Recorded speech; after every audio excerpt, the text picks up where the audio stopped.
فأعوذ بالله من الشيطان الرجيم بسم الله الرحمن الرحيم الذين إن مكناهم في الأرض أقاموا الصلاة وآتوا الزكاة وأمروا بالمعروف ونهوا عن المنكر وَلِلَّهِ عَاقِبَةُ الْأُمُورِ۔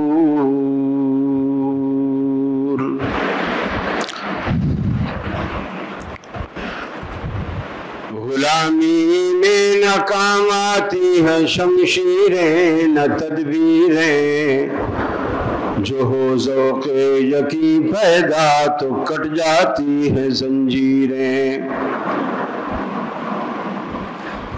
عزیز ساتھیوں، دوستوں اور بزرگوں، آج کی گفتگو سلسلے وار گفتگو سے تھوڑی ہٹ کر ہے۔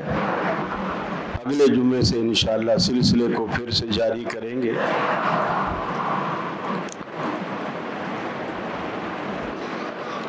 اگست کا مہینہ جب آتا ہے، پاکستان میں ماشاءاللہ بہار کا موسم ہو جاتا ہے، ہر طرف ہریالی ہریالی نظر آتی ہے، جھنڈے اور جھنڈیاں گلیوں میں، دفتروں میں، گھروں پہ، چھتوں پہ، گیلریوں میں، گاڑیوں میں، موٹر سائیکلوں پہ سب ہرے جھنڈے لگا لیتے ہیں۔ لیکن ہم یہ نہیں سمجھتے کہ یہ جو 14 اگست 1947 کو یہ وطن عزیز جو آزاد ہوا، اس آزادی کی ہمارے بڑوں نے، بزرگوں نے کتنی بڑی قیمت چکائی ہے، اور پھر آزاد خطہ ہم نے کیوں حاصل کیا ہے، اس کا بنیادی مقصد کیا تھا؟ سکھوں اور ہندوؤں کے ظلم سہنے کا بھی مقصد کیا تھا؟ آج تو آپ انہی سکھوں کو راہداریاں دیتے ہیں،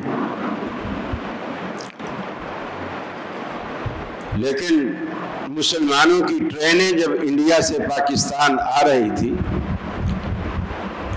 وہاں سے وہ زندہ سوار ہوتے تھے، لیکن جب پاکستان پہنچتے تھے تو ڈبے سارے لاشوں سے بھرے ہوئے ہوتے تھے۔ حکیم طارق محمود صاحب چغتائی، ان کی ایک کتاب ہے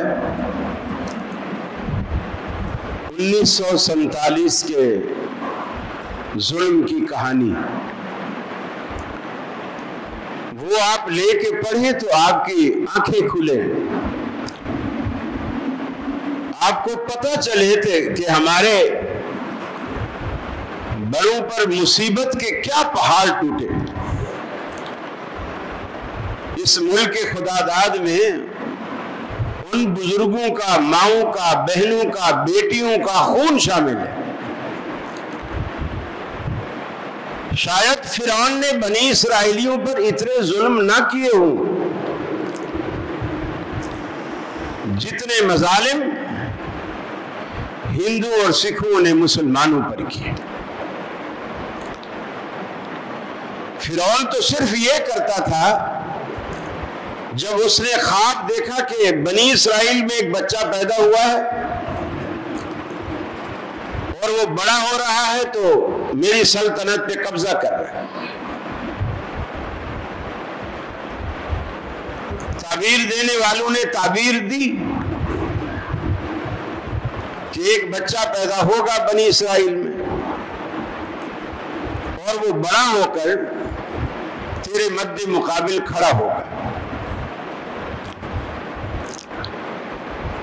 اب یہ جو کرسی کا نشہ ہوتا ہے نا، اقتدار کا جو نشہ ہوتا ہے، یہ بڑا عجیب ہوتا ہے. آدمی سب کچھ لٹا دیتا ہے اس کو پانے کے لیے. اس نے کیا کیا؟ ایک آرڈر جاری کیا کہ جس گھر میں بھی نرینہ اولاد بنی اسرائیل کی، قبطیوں کی نہیں، فرعون قبطی قبیلے سے تھا، بنی اسرائیلیوں کے گھر کہیں بھی بچوں کے رونے کی آواز آئے، سنو، اس گھر میں داخل ہو جاؤ، اگر وہ لڑکا ہے تو اسے ذبح کر دو. مورخین لکھتے ہیں کہ 99,000 بچہ فرعون نے بنی اسرائیلیوں کا قتل کیا ماں باپ کے سامنے. اب یہ بچے جو بالکل پھول جیسے ہوتے ہیں، ماں باپ کی آنکھوں کی ٹھنڈک اور تارے ہوتے ہیں، انہی ماں باپ کے سامنے ان کو ذبح کرنا، پھر ان کے ٹکڑے ٹکڑے کرنا، پھر ٹوکریوں میں بھر کے دریائے نیل میں ڈالنا، واقعی بہت بڑا ظلم ہے. لیکن جو 1947 میں مسلمانوں کے ساتھ ہوا، حکیم چغتائی صاحب لکھتے ہیں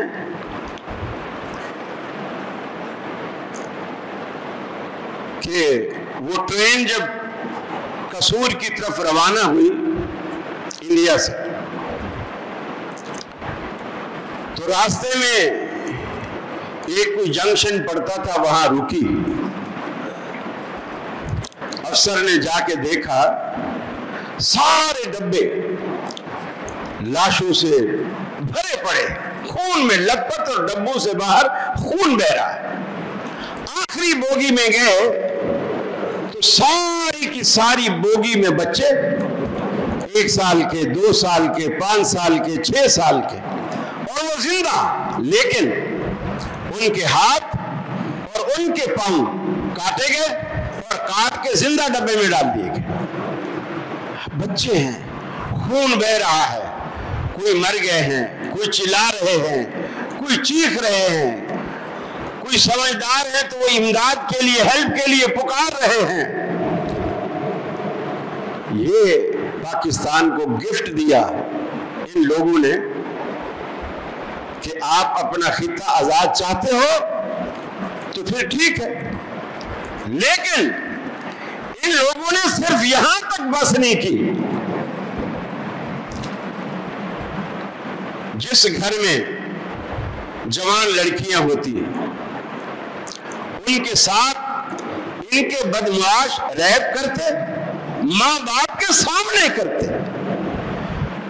اور پھر اس کے بعد اس کو قتل کرتے، پھر اس کے بعد ماں باپ کو قتل کرتے. یعنی ظلم کی ایک انتہا ہے. ہم سمجھتے ہیں بس جھنڈی لگا کے ہم اس کا حق ادا کر لیں گے. یہ ایک نظریاتی ملک ہے، نظریاتی اسٹیٹ ہے، باقی ریاستوں کی طرح نہیں ہے کہ جی یہ ہماری سرحد ہے، یہ ہماری زمین ہے، یہ ہمارا گھر ہے، یہ ہمارا دفتر ہے. بس ہمارے اس ملک کی 2 سرحدیں ہیں. ایک سرحد جغرافیائی ہے جو زمین پہ ہے، ایک سرحد نظریاتی ہے. اور وہ نظریاتی سرحد کیا ہے؟ جو قائد اعظم محمد علی جناح نے نعرہ لگوایا، پاکستان کا مطلب کیا؟ لا الہ الا اللہ. یہ جو لا الہ الا اللہ کا نعرہ تھا نا، آج تو ہم سارے بھول بیٹھے اس نعرے کو کہ لا الہ الا اللہ کا مطلب کیا ہے. آج ہم دیکھتے ہیں شاید ہی پاکستان کا کوئی شہر، کوئی گلی ایسی ہو کہ جہاں مزار نہ ہو. بھری پڑے ہیں شہر مزاروں سے. لا الہ کا یہ مطلب نہیں تھا جو ہم نے سمجھا ہے. لا الہ الا اللہ کا مطلب یہ نہیں تھا. آج آپ دیکھیں خانہ کعبہ کا طواف ہوتا ہے نا، وہ طواف صرف بیت اللہ کا حلال ہے. دنیا میں کسی جگہ کسی بھی چیز کا طواف حرام ہے، چاہے کہ وہ بیت اللہ کا ماڈل ہی کیوں نہ بنا کے کوئی اس کا طواف کرے تو بھی حرام.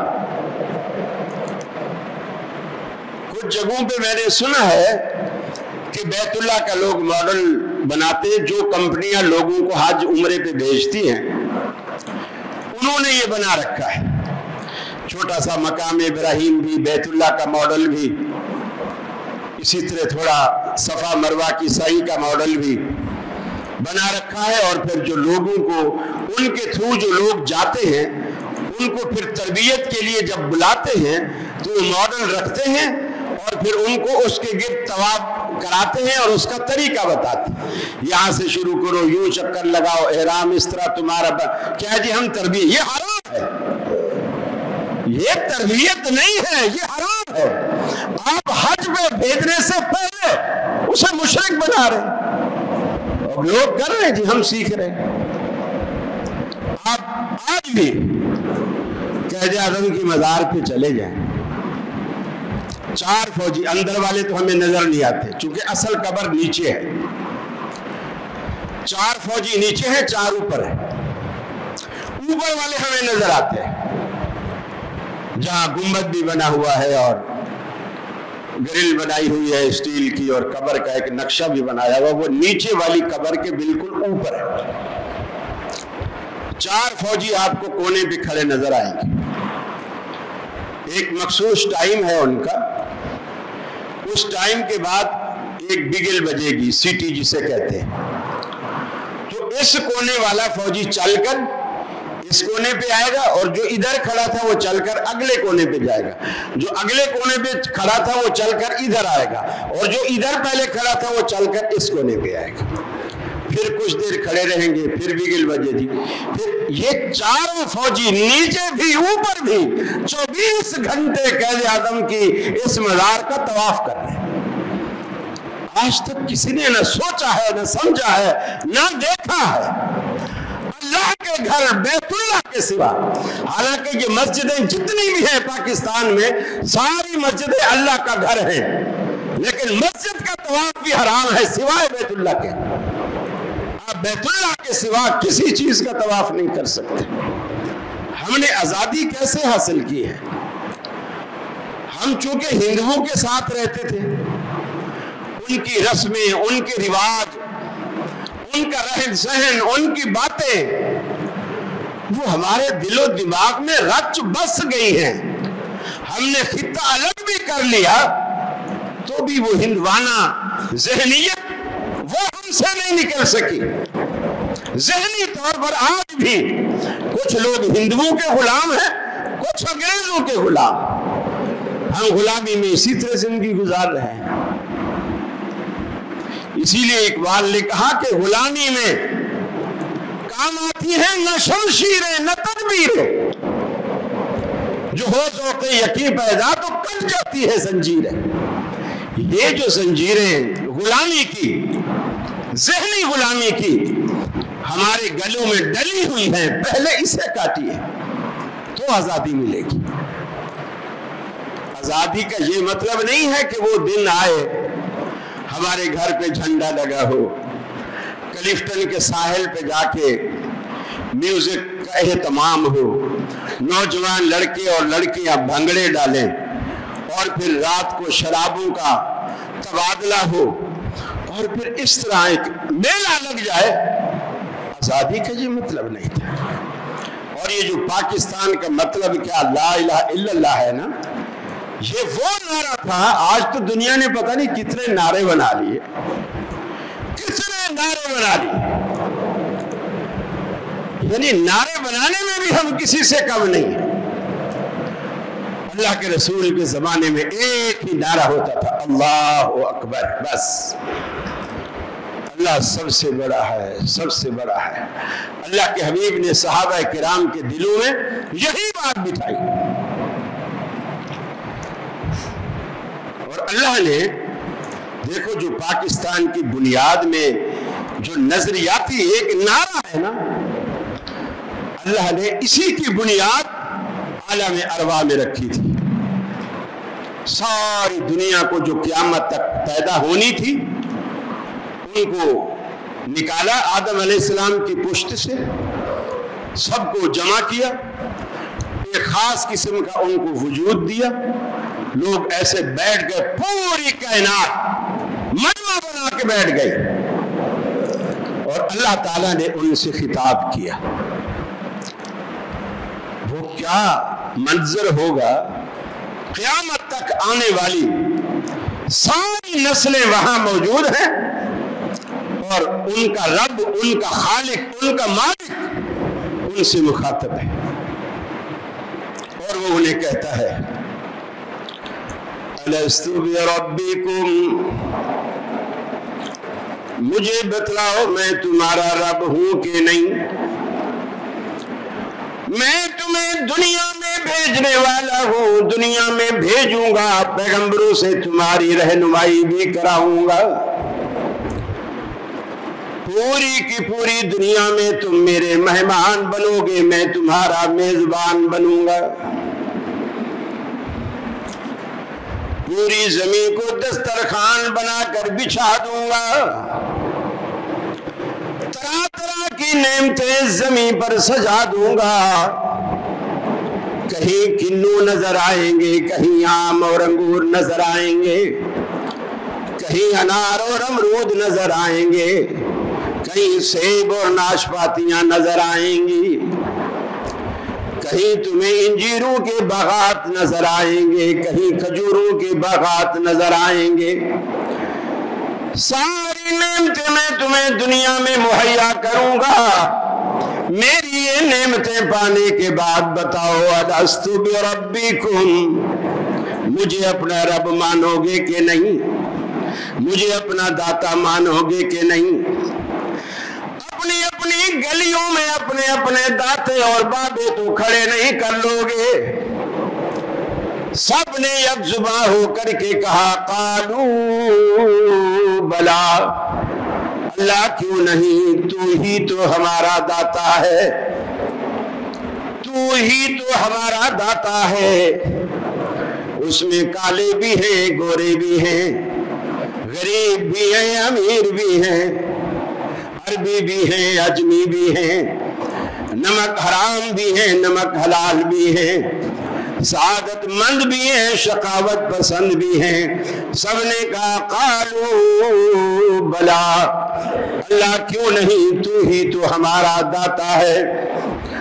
اللہ نے پھر مخاطب کر کے فرمایا میرے بندو، جب تم دنیا میں جاؤ گے میں کتنی نعمتیں تمہارے لیے پیدا کروں گا، مگر تمہیں میں صرف اپنے لیے بھیجوں گا. ساری کائنات کا مقصد تمہاری خدمت ہوگی اور تمہاری تخلیق کا مقصد میری اطاعت اور فرما برداری ہوگی.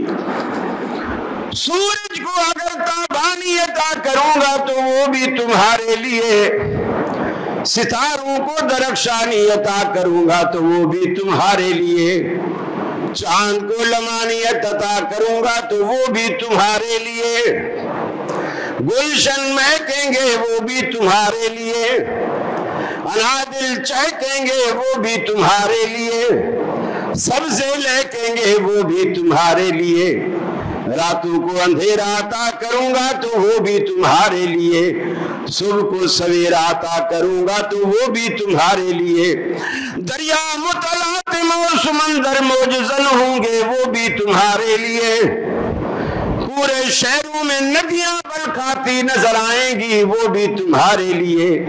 الست بربکم، مجھے بتلاؤ میری یہ نعمتیں پانے کے بعد کس کو اپنا معبود مانو گے، مجھے مانو گے کہ بھول جاؤ گے. سب نے کہا قالو بلا، اللہ کیوں نہیں، تیرے سوا ہمارا اور کون ہے، تجھے ہی تو مانیں گے، تجھے ہی معبود مانیں گے.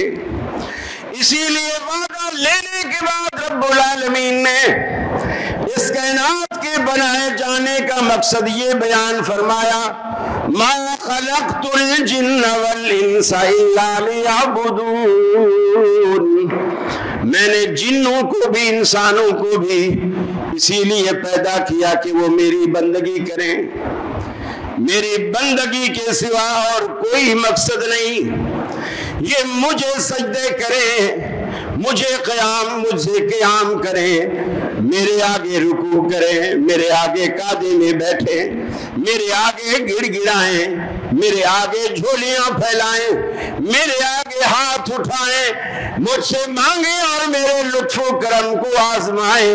یہ میرا دنیا میں بھیجنے کا، تمہیں بھیجنے کا یہی ایک مقصد ہے۔ اللہ رب العالمین نے وہ مقصد پورا کر دیا، ہمیں وہ نعمتیں بھی عطا کر دیں، انبیاء کا سلسلہ بھیج کر حق اور باطل کی پہچان بھی کرا دی، دوزخ اور جنت کا راستہ بھی بتا دیا، پھر ہمیں اختیار بھی دے دیا، اِنَّا هَدَيْنَاهُ السَّبِيلَ اِمَّا شَاكِرًا وَإِمَّا كَفُورًا، ہم نے انسان کو راستہ دکھلا دیا، اب اس کی مرضی شکر کرے، اس کی مرضی کفر کرے، ہم نے دونوں اختیارات دے رکھے ہیں۔ البتہ شکر کرو گے تو اللہ کے ہاں انعامات پاؤ گے، کفر کرو گے تو اللہ کے ہاں تمہارے لیے عذاب جہنم انتظار کر رہا ہے۔ دونوں باتیں اللہ نے دنیا میں بتلا دی۔ آج کتنے لوگ ہیں جو وہ وعدہ کر کے آئے اس کو بھول گئے۔ یہی کچھ ہم نے پاکستان کے نظریے کے ساتھ کیا، جو ہم نے حاصل کرتے وقت نعرہ لگایا تھا لا الہ الا اللہ، آج وہ نعرہ سوائے اہل حدیثوں کے پاس سوائے اہل حدیثوں کے اور کس کے پاس ہے؟ مجھے بتائیے۔ یہ نظریاتی ملک ہے، اس کی حفاظت ہر بچے، ہر بوڑھے، ہر جوان، ہر مرد اور ہر عورت کا فرض ہے کہ اس کی بنیادوں کی حفاظت کرے، اس کے نظریات کی حفاظت کرے۔ پاکستان کا سپریم لا بھی قرآن و سنت ہے، یہ بھی آپ کی سعادت مندی اور خوش نصیبی ہے، اور یہ بھی خوش نصیبی ہے کہ رب العالمین نے جن لوگوں نے بھی نبی کی ذات پہ حملہ کیا، اسی پاکستان اسمبلی نے انہیں بھی کافر قرار دیا، اور جو لوگ صحابہ کی گستاخی کرتے ہیں اسی اسمبلی اور سینٹ نے اس کے خلاف بھی قانون پاس کیا۔ یہ وہ نظریاتی سرحدیں ہیں جن کی حفاظت آپ کی ذمہ داری ہے، آپ اس کی حفاظت فرمائیں، اللہ کے رسول کی ہاں میں ہاں ملائیں، آپ جو کہتے ہیں وہ کریں۔ آپ دیکھیں رب العالمین جب انتقام لینے پہ آتا ہے، حضرت موسیٰ علیہ السلام فرعون کی دربار میں کھڑے ہیں، ان کو دعوت دیتے ہیں کہ تو جھوٹا ہے میں سچا ہوں، میرا رب تو صرف ایک اللہ ہے، جادوگروں سے مقابلہ کرا دیا۔ حضرت موسیٰ علیہ السلام نے اپنا عصا، اپنی لاٹھی پھینکی، ایک دم اژدہا بن گیا، ان کی رسیوں کو کھا گیا۔ جب سارے جادوگروں نے یہ دیکھا کہ یہ تو ہم پر حاوی ہو گیا، یہ جادوگر نہیں ہو سکتا، واقعی یہ اللہ کا پیغمبر ہے، سارے جادوگر سجدے میں گر گئے، فرعون کی فرعونیت کا انکار کیا، اللہ کی ربوبیت کا اقرار کیا۔ موسیٰ علیہ السلام لے کر چل پڑے، ہجرت کر لی، علاقہ چھوڑ دیا۔ اب فرعون سوچ رہا ہے یہ کہیں جائیں گے، ریاست بنا لیں گے، پھر میرے خلاف لڑیں گے۔ فرعون بھی پیچھے فوجیں لے کر آ گیا، جس میں بنی اسرائیلیوں کے بچے 99,000 قتل کر کے اس دریائے نیل میں ڈالے گئے۔ تیرنا کسی کو نہیں آتا، کشتی بھی موجود نہیں ہے، سارے کے سارے پریشان ہیں۔ موسیٰ علیہ السلام کو تانے دیتے ہیں، موسیٰ تو نے تو ہمیں مروا دیا، آگے دریا کی موجیں ہیں، پیچھے فرعون کی فوجیں ہیں، اب ہم جائیں تو کہاں جائیں، تیرنا ہم نہیں جانتے۔ موسیٰ علیہ السلام نے کہا کلا ان معی ربی سیہدین، ہرگز نہیں، حالانکہ کہ موسیٰ علیہ السلام بھی دیکھ رہے تھے کشتی نہیں، تیرنا ہم نہیں جانتے، ہتھیار بھی ہمارے پاس نہیں، فرعون کی فوج کا بھی ہم مقابلہ نہیں کر سکتے، وہ بھی دیکھ رہے ہیں۔ لیکن موسیٰ علیہ السلام نے کہا کلا، اسے کہتے ہیں اللہ پر توکل۔ پیغمبر کا توکل کتنا مضبوط ہے، جس طرح اسباب العلل، وہ جادوگر جو موسیٰ علیہ السلام کے ساتھ تھے وہ دیکھ رہے تھے ہمارے پاس کوئی اسباب نہیں جنگ لڑنے کے، کوئی اسباب نہیں دریا پار کرنے کے، آج تو ہم مارے گئے، آج تو ہم یہیں دھر لیے گئے۔ موسیٰ علیہ السلام نے کس یقین سے کہا تھا اِنَّ مَعِیَ رَبِّی، میرا رب میرے ساتھ ہے، سَیَہْدِینِ، ان قریب وہ ہمیں رستہ دکھائے گا۔ اللہ کے حکم سے موسیٰ علیہ السلام نے وہ لاٹھی دریا کے کنارے پر ماری، اللہ نے دریا کو دو لخت کر دیا، دو ٹکڑے کر دیا، ادھر کا پانی ادھر، ادھر کا پانی ادھر، اوپر دیوار بنتا جا رہا ہے لیکن بیچ میں راستہ خوش کر دیا۔ موسیٰ علیہ السلام بھی پار، فرعون کی فوج، موسیٰ علیہ السلام کے سارے ساتھی وہ بھی پار، جلدی جلدی پار ہو گئے۔ فرعون نے یہاں بھی موقع دیکھا تو اسے نہ گنوایا، اپنے حواریوں سے، اپنے لوگوں سے، اپنی فوج سے، وزیر و مشیروں سے کہا دیکھا دریا کو پتا تھا اس کائنات کا بڑا رب نعوذ باللہ آ رہا ہے، تو میرے لیے کیسے راستے بن گئے۔ اور ڈر اتنا تھا اس کے، چونکہ ایک جھوٹے کو خود کو پتا ہوتا ہے کہ میں جھوٹا ہوں، جھوٹے کو دل میں پتا ہوتا ہے کہ میں جھوٹا ہوں، ظاہر بات ہے وہ جھوٹ بول رہا ہوتا ہے۔ فوج کو کہہ رہا جاؤ پیچھا کرو، پکڑو ان کو مارو، خود نہیں جا رہا۔ بھی تو خدا ہے، تیری وجہ سے دریا دو ٹکڑے ہو گیا ہے تو تجھے جانے میں موت آتی ہے، فوجوں کو بنا رہا اندر، خود نہیں جا رہا۔ جبریل علیہ السلام آئے، اس کے گھوڑے کو پیچھے سے وہ لاٹھی ماری، گھوڑا چھلانگ لگا کے دریا کے اندر، جیسے وہ دریا میں گیا اللہ نے حکم کیا کہ ہم نے جس وجہ سے روکا تھا وہ وجہ اب ختم ہو گئی ہے، اب معمول کے مطابق چل پڑ۔ اب ظاہر بات ہے پانی کی تو بنی کھڑی تھی دیواریں، وہ ساری دیواریں انہیں پر آ کے گری، گھوڑے سمیت فرعون غرق ہونے لگا۔ دیکھیے یہ جو توبہ ہوتی ہے نا، توبہ یہ بالکل مرتے وقت جب جان نکل رہی ہو اس وقت یہ فائدہ نہیں دیتی، اور اسی طرح زندگی میں جب قیامت آئے گی، سورج مغرب سے نکلے گا، یعنی مشرق کی بجائے مغرب سے نکلے گا، اس کے بعد توبہ کے دروازے بند ہو جائیں گے۔ جو مشرک ہے مشرک رہے گا، جو بدعتی ہے بدعتی رہے گا، جو موحد ہے موحد رہے گا، توبہ کے دروازے بند۔ اب بندہ خوف کے مارے گڑ گڑائے گا، روئے گا، سب کچھ کرے گا، اللہ کہے گا تم نے بہت دیر کر دی، بہت دیر کر دی۔ اور جب انسان بالکل موت آ چکی ہوتی ہے اس وقت توبہ کرے، اللہ قبول نہیں کرتا۔ فرعون جب ایک دو ڈبکی آئی نا، ہوش ٹھکانے آ گئے، اب زبان پہ سچ آنے لگا، اللہ سے کوئی مقابلہ کر سکتا ہے، اللہ سے کوئی ٹکر لے سکتا ہے، اس کا تو حکم چلتا ہے، کن فیکن، وہ تو حکم چلا تھا، ہو جا، بس چیز ویسی ہو جاتی ہے جیسے وہ چاہتا ہے، اس سے کون مقابلہ کر سکتا ہے۔ فرعون کو جب دو تین ڈبکیاں آئیں، برین واش ہوئی، زبان پہ سچ آنے لگا، فرمایا آمنت انہ لا الہ الا الذی آمنت بہ بنو اسرائیل، وأنا من المسلمين. سمجھ گیا ہوں اللہ کے سوا کوئی داتا و دستگیر نہیں. فرعون کی زبان سے موت کے وقت یہ نکلا جملہ لا الہ الا الذی آمنت بہ بنو اسرائیل، جس کے ساتھ بنی اسرائیل ایمان لائی ہے میں بھی اس رب کے ساتھ ایمان لاتا ہوں، اس کے سوا کوئی داتا و دستگیر نہیں.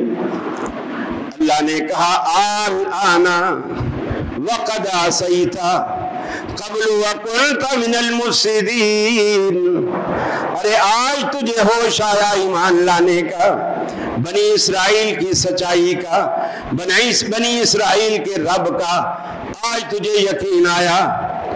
الآن وقد عصیت قبل وکنت من المفسدین، اس سے پہلے تو بے شمار تو فساد کر چکا ہے. انہی بنی اسرائیلیوں کے ماں باپ کے سامنے 99,000 بچہ تو نے قتل کرایا، اسی دریا میں ڈلوایا، اور اب تمہیں ہم اسی دریا میں ہی ماریں گے. اب باہر تمہیں مردہ کر کے باہر نکالیں گے، زندہ حالت میں تو باہر نہیں آ سکتا. موسیٰ علیہ السلام اور ان کی فوج، ان کے ساتھ جو لوگ ہیں دریا پار کر کے جلدی جلدی بھاگنے لگے. اللہ نے کہا اے موسیٰ رک جا، پیچھے پلٹ کر دیکھ، جو تو نے کرنا تھا وہ تو نے کر لیا، پیچھے مڑ کے دیکھ کہ میں رب کیا کرتا ہوں، یہ منظر بھی دیکھتے جاؤ.